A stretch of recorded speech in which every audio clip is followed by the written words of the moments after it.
story ended and began at the same time. And see, I can't even wrap my mind around the sacrifice of my King. The love that was displayed is too great to comprehend.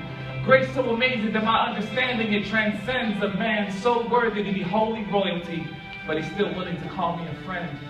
We've done nothing to deserve the mercy of an innocent man who was stretched across a tree, splinters dug into his back and a crown of thorns so that I could be set free. With pierced palms, he ripped partitions, promising that prayers and praise would be heard. You see, he fully forgave me before I could utter a single word. It should have been my blood running heavy and dripping down wood. It should have been my torn flesh, but in my place is where he stood. It was my burden of damnation that was placed upon him. It was his blameless life that was offered up for my sin. Every stone, every lash, every wound, and every gash, that should have been me. And when the crowd swarmed like moths to a flame, whether crying or condemning, they were calling out one name, Jesus! The Son of God took his final breath, and we remained alive in the presence of his death, and then it was finished. His final breath escaped his lungs as he offered himself to his Father's will, and then it was finished.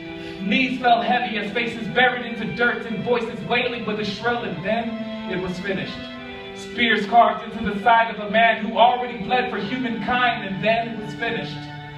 Even the mountains wept for our fallen Savior as he spoke one final time, "It is finished." But the story isn't over yet. Remember, this story ended as soon as it began because this perceived tragedy was all part of our Father's greater plan. And after 3 days of silence, a stone was rolled away to reveal a vacant grave. With his resurrection was brought new life so that to my sin I will no longer be slave. So I'm here to proclaim right now that there is freedom in him.